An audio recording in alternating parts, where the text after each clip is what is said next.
Assalamualaikum warahmatullahi wabarakatuh.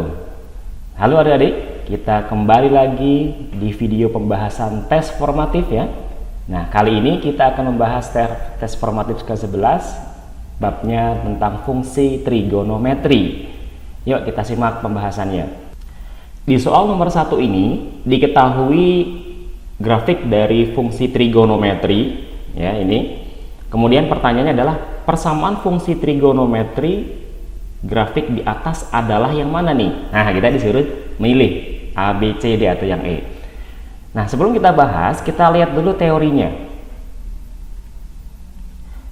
Di dalam menentukan persamaan fungsi trigonometri, ada beberapa langkah yang adik-adik bisa lakukan. Yang pertama adalah tentukan jenis kurvanya terlebih dahulu. Apakah dia bentuknya sin seperti ini, ataukah dia negatif sin ya, ataukah dia y sama dengan cos, atau dia y sama dengan negatif cos ya. Itu jenis untuk kurva fungsi trigonometrinya. Kemudian yang kedua, langkah kedua, tentukan besar amplitudo dengan cara y max dikurangi y min dibagi dengan 2. Selanjutnya di langkah ketiga, kalian tentukan periode dan nilai K-nya tentunya ya, dimana K-nya itu sama dengan 360 dibagi dengan periode. Nah, terus pertanyaannya apa sih periode itu ya? Nah, kita cek dulu ya. Jadi yang namanya periode, misalkan punya gambar dari fungsi sin gitu ya. Nah, dalam hal ini yang namanya periode adalah panjang satu gelombang ya, panjang interval satu gelombang. Ini kita sebut dia sebagai periode, atau boleh juga panjang interval ketika kurva tersebut mencapai satu gelombang ya. Jadi satu bukit satu lembah. Nah, itu kan bukit yang di atas, lembah yang di bawah ya. Itu namanya periode. Nah, itu langkah ketiga adik-adik. Kemudian yang langkah keempat, kalian tentukan pergeseran kurva searah sumbu X. Ingat, kalau ke kanan nanti kita buat X min B. Kalau dia gesernya ke kiri sebanyak B satuan, nanti menjadi X ditambah B. Dan yang kelima, kita lihat juga mungkin nggak nanti di gambarnya pergeserannya ada nggak yang secara sumbu Y ya. Sama dengan yang langkah keempat, kalau dia ke atas nanti kita buat Y min C. Kalau dia gesernya ke bawah sejauh C satuan, nanti kita buat Y ditambah dengan C. Setelah itu tinggal kita masukkan ke dalam persamaan trigonometri tersebut. Nah, semoga langkah-langkah tersebut mengingatkan adik-adik lagi di dalam menyusun persamaan fungsi trigonometri ya. Coba kita kembali ke soalnya. Kita lihat di sini. Kalau kita cek dari gambar ini, tentunya ini mirip ya, mirip seperti fungsi atau jenis kurvanya seperti sin ya. Yang pertama itu dia seperti sin. Jadi kita tahu bahwa di langkah pertama jenis kurvanya ya, jadi jenis kurvanya adalah sin. Nah, gitu.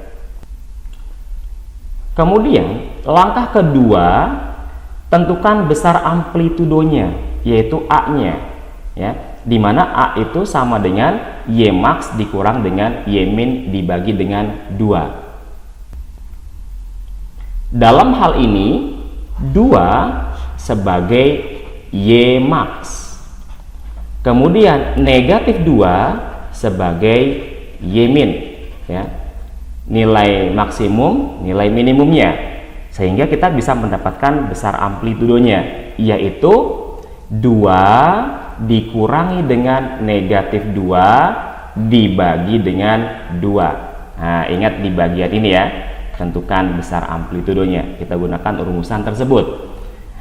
Kalau kita cari hasilnya, yang atas 4, yang bawah 2, 4 dibagi 2, hasilnya adalah 2. Selanjutnya di langkah ketiga kita tentukan periode.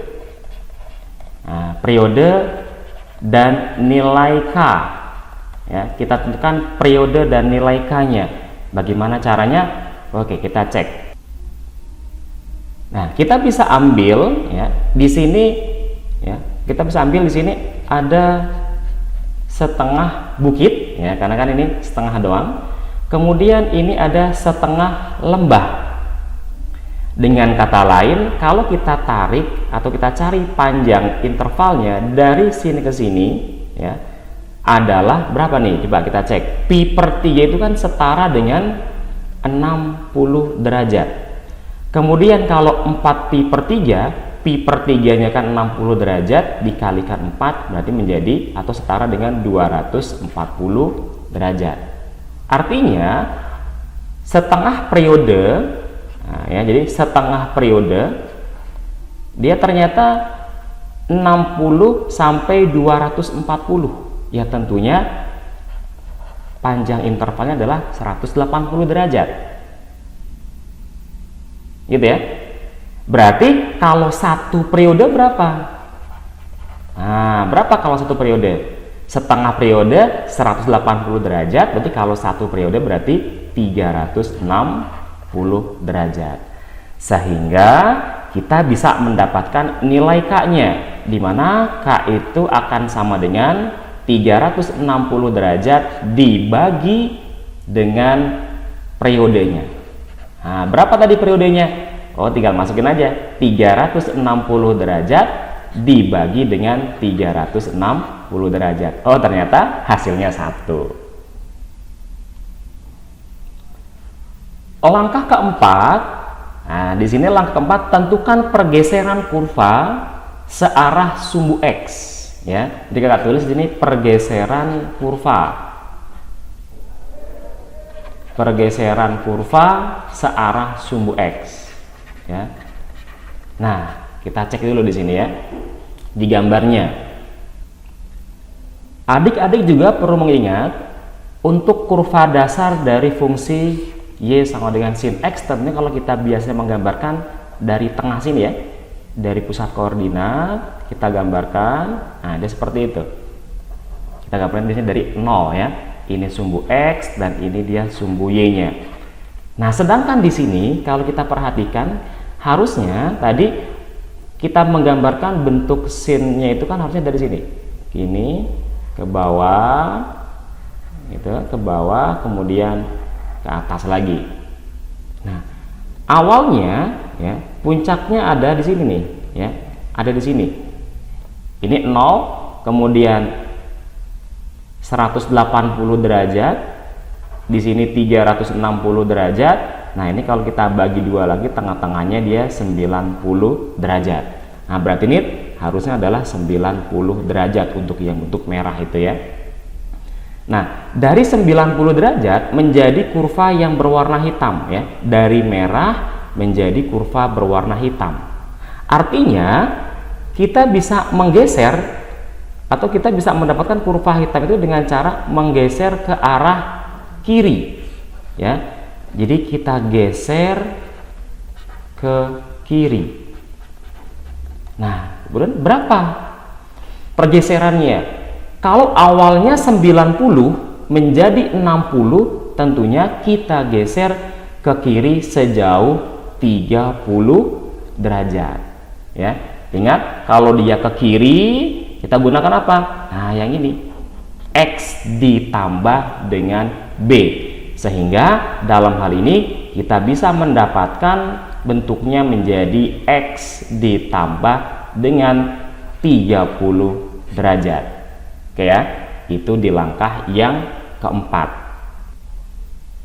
Kemudian untuk langkah yang kelima kita lihat pergeseran kurva terhadap sumbu Y. Nah, ini kan tidak ada pergeseran ya. Jadi di langkah kelima ini tidak ada pergeseran ya, tidak ada pergeseran terhadap sumbu Y-nya. Maaf, ini tidak ada pergeseran. Gitu. Sehingga kita bisa lanjut langsung ke langkah yang keenam ya, karena tadi di awal kita menentukan jenis kurvanya sin, kita gunakan bentuknya yaitu Y ditambah C. Tadi kan C itu pergeseran atas bawah, dia tidak ada, berarti kita nggak anggap aja ya, atau nilainya 0. sama dengan A-nya, di sini tadi A-nya adalah 2. Ya, jadi kita tuliskan 2 dikali dengan sin, gitu. Kemudian K-nya kita isi dengan 1, kemudian sudutnya X tambah atau kurang B adalah X plus 30, gitu. Nah, tapi kan dalam hal ini A, B, C, D, E tidak ada dalam satuan 30 derajat, kita ubah ke dalam bentuk radian ya. Atau ini bisa kita ubah menjadi Y sama dengan 2 dikali sin X ditambah 30 derajat itu setara dengan pi per 6. Oke, maka langsung kelihatan tuh jawabannya yang cocok. Itu yang mana kira-kira?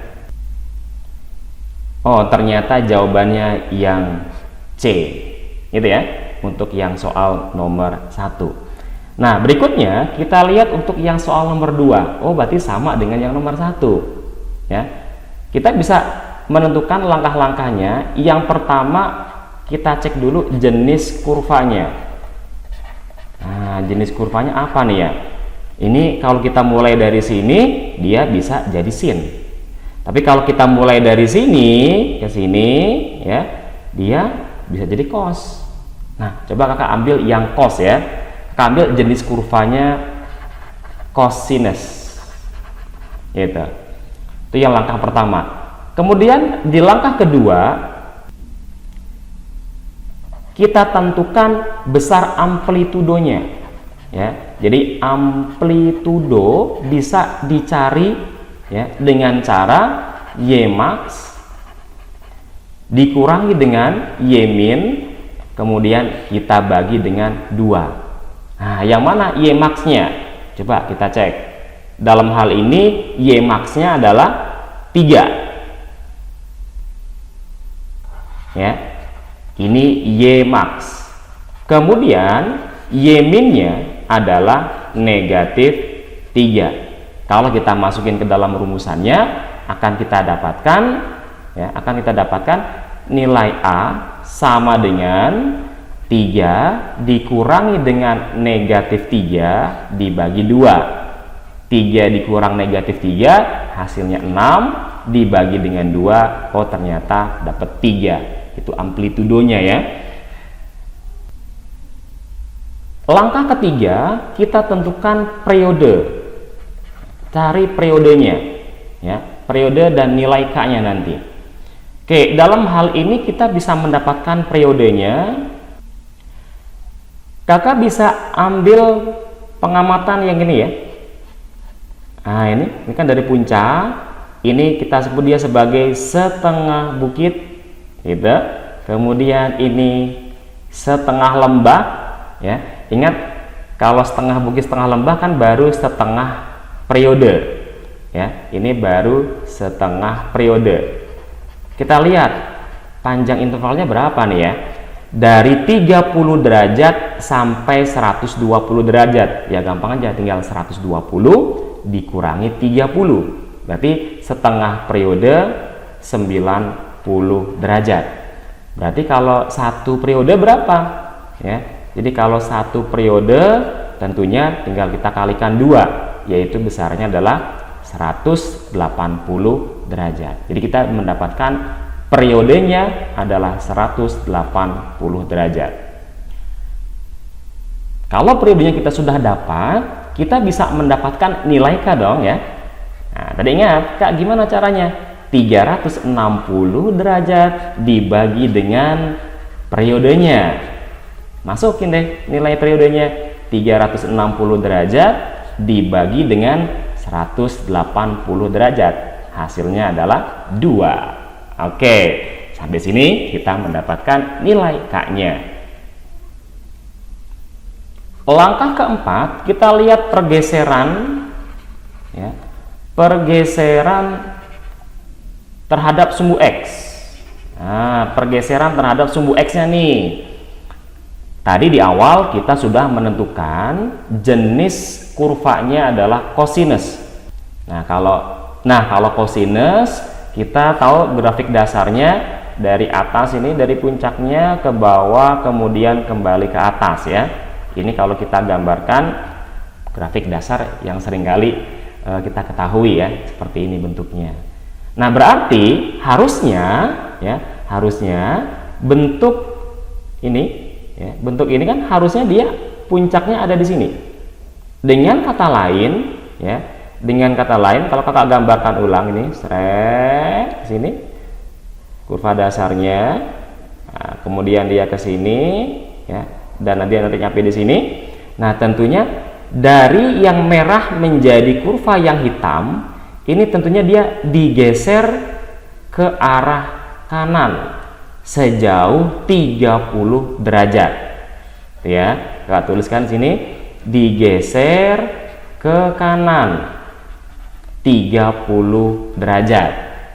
Berarti kalau dia digeser ke kanan 30 derajat, kita bisa menuliskan X min 30 derajat. Oke, jadi kakak tuliskan untuk pergeseran terhadap sumbu X nya adalah X min 30 derajat. Di langkah yang kelima, kita lihat pergeseran terhadap sumbu Y. Tentunya di sini tidak ada ya, tidak ada. Karena kalau kita lihat ujung-ujungnya ya, jadi puncaknya ini berjarak sama ya terhadap sumbu X. Jadi tidak ada pergeseran terhadap sumbu Y-nya. Oke, berarti kalau gitu kita bisa langsung ke langkah 6 ya. Kita substitusi atau kita buat persamaan fungsi trigonometrinya.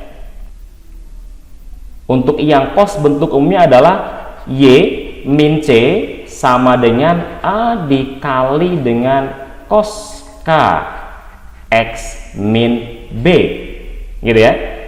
Nah, kita bisa masukin langsung nih, dia akan menjadi Y min C, berarti C nya kan 0 karena tidak ada pergeseran terhadap sumbu Y nya. Kita langsung masukkan nilai A nya, jadi kita dapat A nya adalah 3, jadi 3 dikali dengan cos. Nah, tadi ingat K nya berapa tuh? Oh, ternyata 2, berarti 2 dikali dengan X min 30 derajat gitu. Nah, kalau kita lihat di pilihan ternyata nggak ada ya, mungkin kita kalikan dulu nih 2-nya ke dalam X min 30 derajat, sehingga akan menjadi Y sama dengan 3 dikali dengan cos. Nah, ini jadi 2X min 60 derajat. Oke, sehingga yang pas jawabannya adalah yang E. Nomor selanjutnya, nomor 3. Fungsi trigono yang memiliki nilai maksimum terbesar. Oke, kita cek dulu gimana teorinya ya. Untuk menentukan nilai maksimum ya. Untuk menentukan nilai maksimum, kita lihat di sini ya. Nilai maksimum seandainya bentuk fungsinya dalam persamaan Y sama dengan A sin X, A sin K X plus minus B tambah atau kurang C, dan seterusnya, yang bawah juga sama, kita bisa mendapatkan nilai maksimumnya yaitu dengan cara mutlak A-nya ditambah atau dikurang dengan C. Itu cara mencari nilai maksimum. Tadi A itu apa ya? Itu adalah amplitudonya ya, atau di sini pengalih dari sinnya atau pengalih dari cosnya di sini. Itu A-nya. Nah, sekarang kita kembali ke soal. Coba kita cek di soalnya. Nah, adik-adik harus bisa mengetahui nih yang mana A-nya. Oke, A-nya di sini tentunya adalah untuk yang pertama ini sebagai A-nya 2, ini sebagai A-nya 3, 5 ini sebagai A-nya untuk yang opsi C. Kemudian di sini A-nya adalah negatif 5. Dan yang opsi E A-nya adalah negatif 1 ya. Nah, kakak kasihkan 1 karena kan kalau min cos artinya negatif 1 itu koefisiennya. Nah, yang warna hijau ini adalah nilai dari A. Kemudian yang mana C-nya? Tentunya untuk yang opsi A, C-nya yang ini positif 5. Di opsi B, C-nya negatif 5. Di opsi C, C-nya positif 2, di opsi D C-nya itu adalah positif 4, dan di opsi E C-nya adalah positif 5. Tuh, jadi kakak kasih tanda ya, yang warna merah ini adalah nilai C.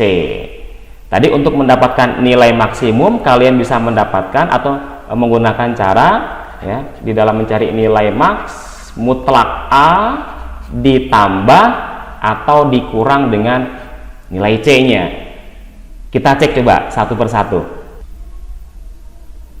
Untuk yang opsi A ya, mutlak dari A-nya di sini A-nya bernilai 2, berarti mutlak dari 2 ditambah dengan 5. Nah, ini hasilnya 7 ya.